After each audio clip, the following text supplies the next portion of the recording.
किसी प्रकार का भी कोई भी साक्ष्य मिटाने का प्रयास नहीं होगा, ये मैं बिल्कुल एश्योर करता हूँ। साथ ही साथ अभी फास्ट ट्रैक में इस केस की सुनवाई हो।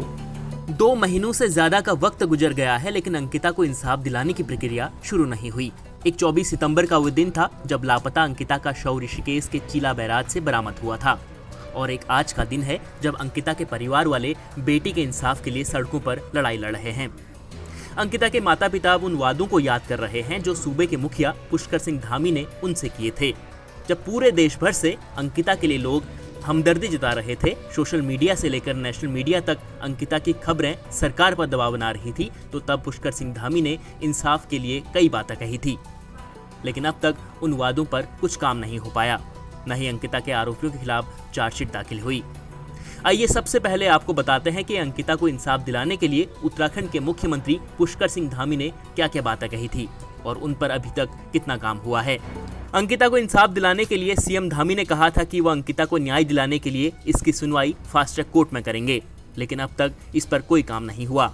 सीएम धामी ने कहा था कि आरोपियों को कठोर सजा दिलाई जाएगी, लेकिन सजा तो दूर, अब तक एसआईटी ने आरोपियों के खिलाफ चार्जशीट तक दाखिल नहीं की। इसके अलावा जब सीएम अंकिता के परिवार से मिलने डोप श्रीकोट गए थे तो उन्होंने कहा था कि वह परिवार के साथ हर परिस्थिति में खड़े रहेंगे, लेकिन आज अंकिता का परिवार सड़कों पर धरना दे रहा है, लेकिन सीएम धामी बस मूक दर्शक बने हुए हैं। इन तमाम घटनाक्रमों के बाद प्रदेश की जनता पूछ रही है कि आखिर सीएम साहब आप किसके दबाव में हैं? क्या आरोपी पुलकित आर्य का पिता इतना रसूखदार है कि सीएम धामी उसके बेटे तक को सजा नहीं दिला पा रहे?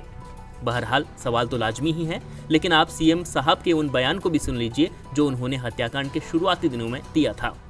आज जो कि पूरे दिन भर परिवार के लोगों से लगातार बात होती रही है, हमारी बेटी, उत्तराखंड की बेटी अंकिता के पिताजी से लगातार मेरी बात हुई और परिवार के लोग हमारी सब बातों से सहमत थे कि तेज़ी से जांच हो रही है, पुलिस ने अपनी कार्रवाई की है, आगे जांच किसी तरह से भी कहीं भी प्रभावित नहीं होने वाली है।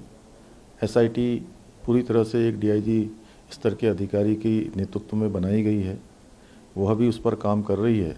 हर पहलू का, हर जांच से जुड़ा हुआ इस साक्ष्य हों, वो सारे के सारे साक्ष्य वहाँ पर पूरी तरह से सुरक्षित हैं।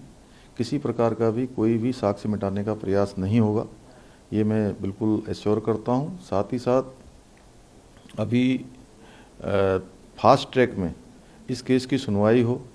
हमारे उत्तराखंड की बेटी के साथ ये जघन्य अपराध हुआ है, ये घिनौना कृत्य हुआ है, इसको जल्दी से जल्दी न्याय मिले। मुख्यमंत्री पुष्कर सिंह धामी क्या अपने वादों पर काम कर रहे हैं? क्या वो अंकिता को इंसाफ दिला पाएंगे? सवाल अब भी पुराने ही हैं, लेकिन उत्तराखंड की जनता जवाब मिलने तक ये सवाल लगातार पूछना चाहती है। ब्यूरो रिपोर्ट, उत्तराखंड तक।